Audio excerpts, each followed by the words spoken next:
안녕하세요. 매일 아침 말씀 묵상에 오신 여러분을 진심으로 환영합니다. 11월 9일 수요일 부활하신 예수님의 증인들. 정말 부활한 예수님을 만난 이 제자들의 경험은 얼마나 감동적인 경험이었을까요? 마음속으로 그 당시의 장면을 상상하면서 오늘 말씀을 묵상하면 좋겠습니다.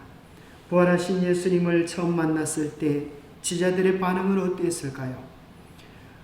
우리가 재림 때 처음으로 주를 대면할 때 우리의 감격은 어떠할까요? 오늘 우리에게 주는 교훈은 무엇입니까? 요한복음 10장 15절 예수께서 이르시되 여자여 어찌하여 울며 누구를 찾느냐 하시니 마리아는 그가 동산직인 줄 알고 이르되 주여 당신이 옮겼거든 어디 두었는지 내게 이르소서. 그리하면 내가 가져가리이다. 예수께서 마리아야 하시거늘 드디어 이제 마리아가 예수님인 줄 알아보는 경험을 기록해 주고 있습니다. 마리아는 예수님의 시신의 향유를 바르기 위하여 일요일 새벽에 찾아간 것입니다.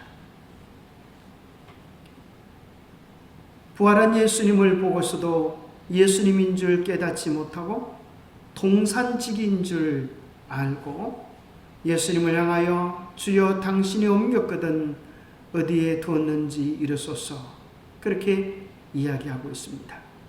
그때 예수님께서 친근한 목소리로 마리아야 하실 때에 드디어 늘 불러주시던 예수님의 음성이 기억나서 예수님의 품에 안기고 싶었지만 예수님께서는 아직 아버지께로 가지 아니하였다고 만지지 말라고 하십니다. 참으로 부활한 예수 그리스도를 만날 때 그들의 기쁨과 감격은 어떠했을까요? 누가복음에 보면 제자들이 너무 좋아서 믿지를 못하였다 그렇게 기록해 주고 있습니다. 또 특별히 도마의 경험을 보면 다른 제자들이 있을 때에 예수님께서 그곳에 나타났습니다. 그래서 다른 제자들이 입을 모아서 우리가 주를 보았노라 그렇게 이야기하지만 도마는 내가 그의 손의 못자국을 보며 내 손가락을 그 못자국에 넣으며 내 손을 그 옆구리에 넣어보지 않고는 믿지 아니하겠다라고 말합니다. 참으로 우리 같으면 책망할 만한 그런 믿음의 태도에 예수님은 그 도마의 위치까지 내려가셔서 여드레를 지나서 제 아들이 다시 집안에 있을 때에 도마도 함께 있고 문이 닫혔는데 예수께서 오사 가운데 서서 이르시되 너희에게 평강이 있을지어다 하시고 도마에게 이르시되 내 손가락을 이리 내밀어 내 손을 보고 내 손을 내밀어 내 옆구리에 넣어보라. 그리하여 믿음 없는 자가 되지 말고 믿는 자가 되라. 도마가 대답하여 이르되 나의 주님이시오 나의 하나님이시니이다. 예수께서 이르시되 너는 나를 본고로 믿느냐? 보지 못하고 믿는 자들은 복되도다 하셨습니다. 정말 도마가 예수님의 손과 옆구리를 만져볼 때 그 감격이 어땠겠습니까?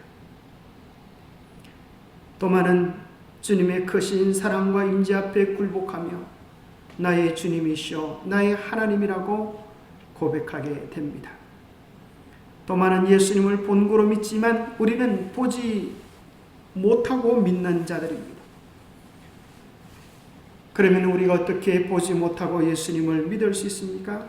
우리가 믿는 믿음의 근거는 변치 않는 하나님의 말씀에 근거해 있습니다.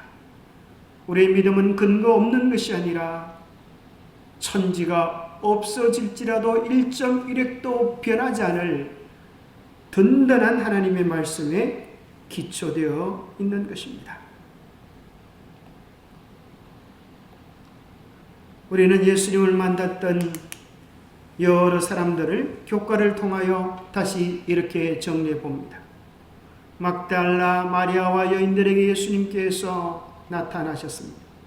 그리고 베드로에게도 예수님이 나타나셨고, 특별히 누가복음 24장에 보면 엠마오 마을로 가던 낙심한 두 제자에게 예수님이 구체적으로 그들에게 성경에 있는 말씀들을 들어가면서 예수 그리스도가 메시아 되시고 그 모든 약속들을 성취했음을 설명해 주십니다.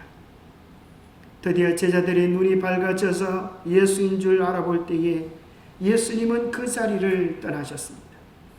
왜 예수님인 줄 알아보지 못할 때는 곁에 계셔서 자상하게 설명해 주시다가 예수인 줄 알아보았을 때에 그들의 곁을 떠났을까요? 그것은 오늘 우리를 위해 그렇게 하셨다고 믿습니다. 오늘 우리도 하나님의 말씀들을 통하여, 하나님의 약속들을 통하여 변치 않는 믿음을 가질 수 있기 때문입니다. 다락방의 제자들에게 또 예수님이 나타나셨습니다. 의심 많은 도마에게도 우리 주님께서 친히 나타나셔서 만져보라고 하셨습니다. 고린도전서 15장에 보면 500여 형제에게 일시에 보이시는 사건을 기록해 줍니다. 야고보에게도 보이셨고, 또 특별히 그리스도인을 핍박하는 사울이 다메섹으로 가는 그 노상에서 주님께서 만나 주셔서 사울이 바울이 되어지는 그의 인생의 전환점을 맛보게 해 주시기도 하십니다. 우리는 또 요한계시록을 통하여서 계시 속에 요한이 예수 그리스도를 만나는, 참으로 온 우주의 통치자 되시는 영광의 예수를 만나는, 사망과 무열쇠를 가진 그 왕중왕이신 예수님을 만나는 그 아름다운 사도 요한의 기록을 발견하게 됩니다. 참으로 지하들이 경험했던 그 깊은 그 한없는 감격은 우리가 어떻게 경험하게 될까요? 아마도 우리들에게 있어서는 우리의 소망의 결론, 우리의 믿음의 결론, 예수 그리스도께서 재림하실 때 우리가 두 눈으로 실제로 예수님을 비옵는 영광을 경험하게 되지 않을까요? 마태복음 14장에 보면 그때의 인자의 징조가 하늘에서 보이겠고 그때의 땅의 모든 족속이 통곡하며 그들이 인자가 구름을 타고 능력과 큰 영광으로 오는 것을 보리라. 그가 큰 나팔 소리와 함께 천사들을 보내리니 그들이 그의 택하신 자들을 하늘 이 끝에서 저 끝까지 사방에서 모으리라. 작은 구름이 가까이 다가오면서 하늘의 천사들의 나팔 소리와 함께 만민이 볼 수 있도록 우리 주님 영광 중에 오시는 그날이 우리가 주님을 뵙게 될 것입니다.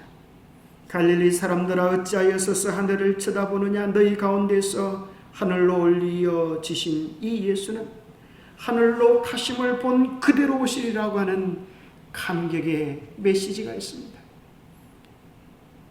가심을 본 그대로 다시 오실 것입니다.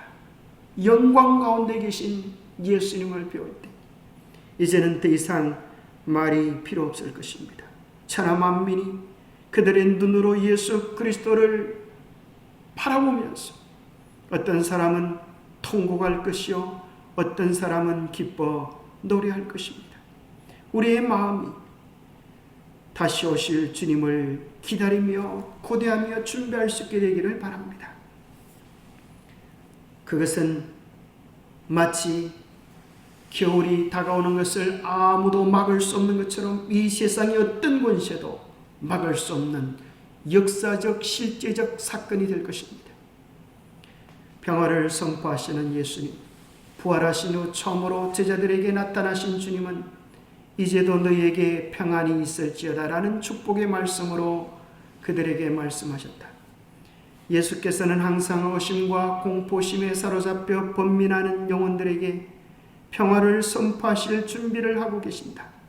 그분은 우리가 그분을 향해 마음의 문을 열기를 기다리시며 우리와 함께 유하시기를 바라신다.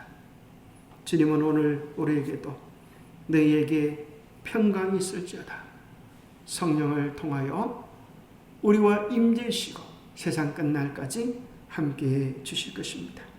매일 말씀과 기도를 통하여 주님과 교제하는 우리 모두가 되기를 축복합니다. 기도하겠습니다.